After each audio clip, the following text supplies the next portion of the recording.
Live to The Hague now, and Arnoud van Doorn, a Dutch politician and activist. Arnoud, thank you so much for your time. Were you there at the march? Has there been any reaction from the government? Thank you as well for inviting me. Yes, I was there with my entire family. It was very impressive. Nobody has expected this amount of people. They were expecting like maybe 30,000 people. And we have over 120,000 people eventually that arrived in The Hague from all over the country, even people from Germany and Belgium. But the most important thing is that it was like the average Dutch community, young people, old people, from all different kinds of religions. Just the high educated people, low educated people. This was like a representation of the normal Dutch citizens. 90% of them are not even Muslims.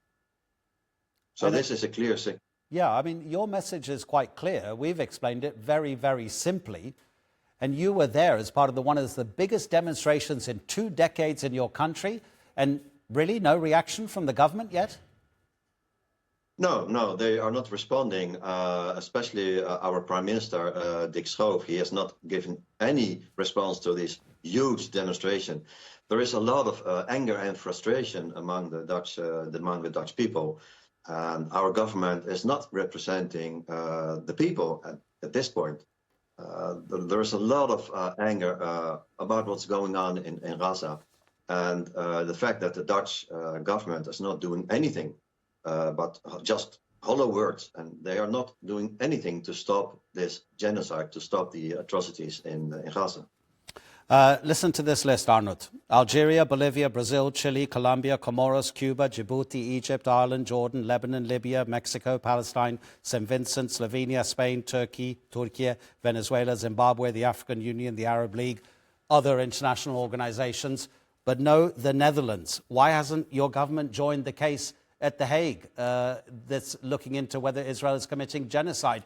The Dutch used to be the guiding light of the world, showing everybody this is how to behave properly. That is exactly why this is so embarrassing, especially in the Netherlands, especially in The Hague, where all these international organizations are. We should be we should have the leading role in fighting this injustice, in fighting the genocide. The fact is that the Dutch government is very pro-Israeli. It's a Zionist government. It's an extreme right government with a lot of Israeli influence. And the Israeli lobby in the Dutch government is huge, as all people know. And that is exactly why the people are so frustrated and why there are so many people at this demonstration, because they know this and they are telling our government, you are not representing the Dutch people. You have to change your position against Israel. Interesting that you said that it was a cross-section of Dutch society in terms of age, ethnicity, religion. What will make politicians listen, Arnoud? Not just in your country, but in democracies all over the world. Forget the non-democracies, you're not allowed to protest. But where you are able to express your frustrations with the government, what does make a politician listen if it isn't hundreds of thousands of voters on the streets? And these demonstrations have been happening all over the world. Well, that is a very good question. A very good question. A lot of people are asking the same question here in the Netherlands. We started with really small demonstrations about a year and a half ago, like 4,000 or 5,000 people. Then it became 10,000, 20,000, 50,000. Now we have the biggest demonstration in 20 years, in 30 years, 120,000 people. And they are in the beginning, they were trying to frame the demonstrators are only like radicalists or left-wing students or Muslims. Now they cannot use that frame anymore, because now this is a cross-section of the entire Dutch population. Your question is, what do we need? I don't know. We need more pressure on the government, even bigger demonstrations, daily demonstrations. We need to make them feel that this is what the people in the Netherlands, in Europe want.